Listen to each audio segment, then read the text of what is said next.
small. Okay, so we're gonna be adding the small bead just all the way up.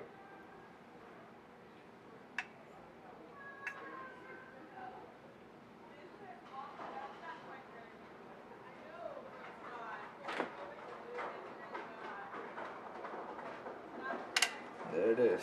Now get a napkin and with your finger just pretty much just go over it lightly and just take off all the excess silicone.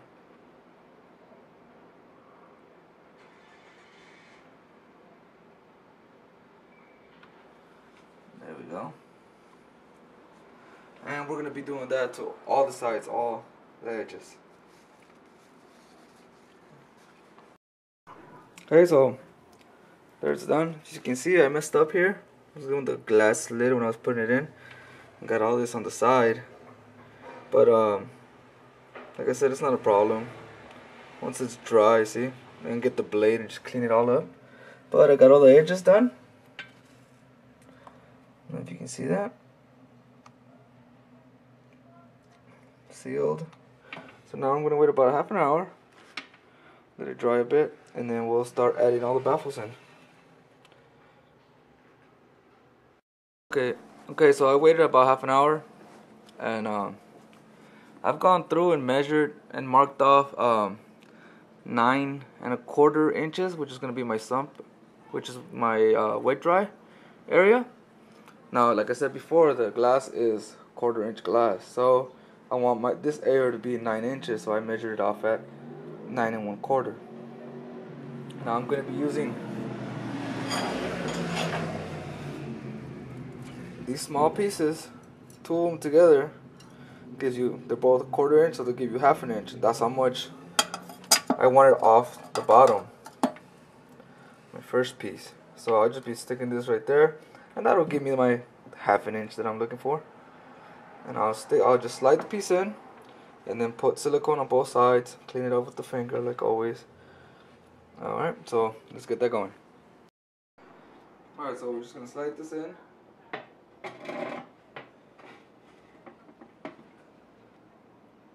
Like that. Line it up to where we marked it off. Which is 9 1/4.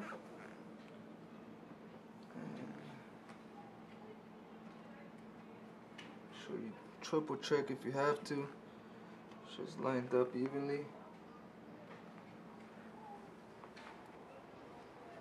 As you can see, I marked off both sides so that I would know that both sides would be aligned.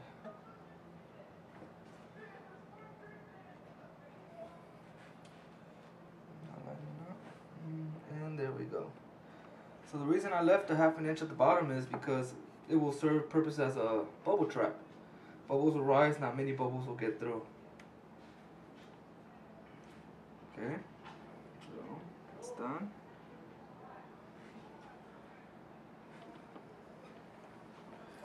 Now we're just gonna add the silicone.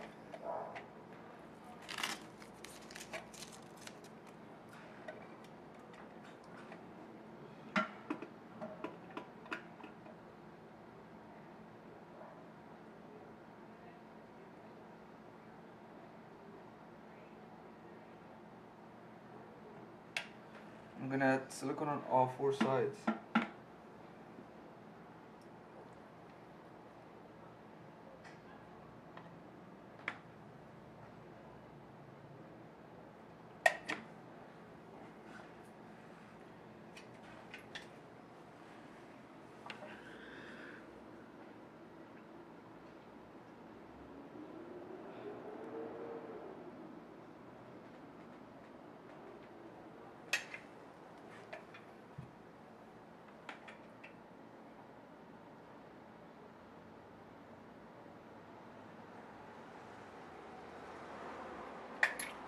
So just clean it up with the finger.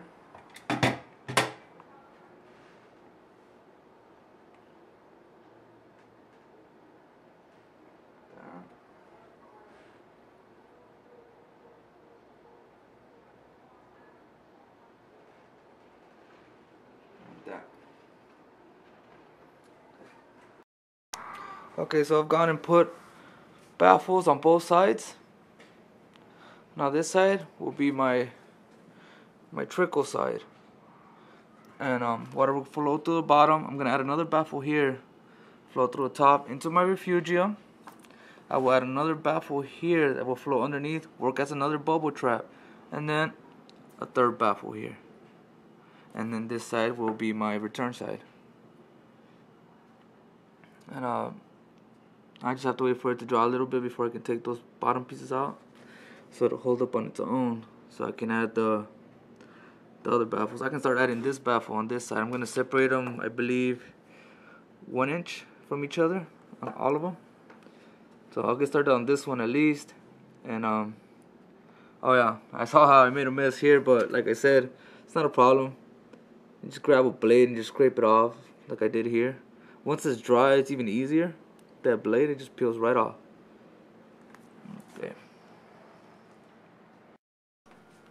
Okay, so as you can see here, gone through and added the baffle here. This is my return area. I need one more baffle here, but I can't add it yet until this piece dries, so I can remove those 2 bottom pieces that are holding it up. And this side's done for now. So water falls, goes to the bottom, comes out to the refugium area. Gotta take those pieces out. And gotta add my drip tray and my egg crate here. So we're gonna wait about an hour or 2 and remove those pieces and keep adding. So far so good. Okay, so here it is. About at the last final baffle. So water will come in through here. Now if this was for a saltwater aquarium, then this would be pretty much done. I would put my sock filter and my protein skimmer on this side, my sand bed and whatnot here, and return pumps here. But this is going to be for a freshwater discus tank, so I still have to add my drip tray, my biomedia. Down here I'll probably add some ceramic rings and Mayfan stones, whatnot. Now the reason I did this as a refugium is because I wanted to add ecosystems miracle mud. So I'll be adding plants here, miracle mud, some shrimp, some snails. Okay, so water coming through here, go through the bottom all the way to the top into the refugium area, flow over to the top, go to the bottom, 1/2 inch gap there, rise to the top into the return area. So for tonight, I would say that's it. Just let it dry. So far so good. Tomorrow we'll just keep going.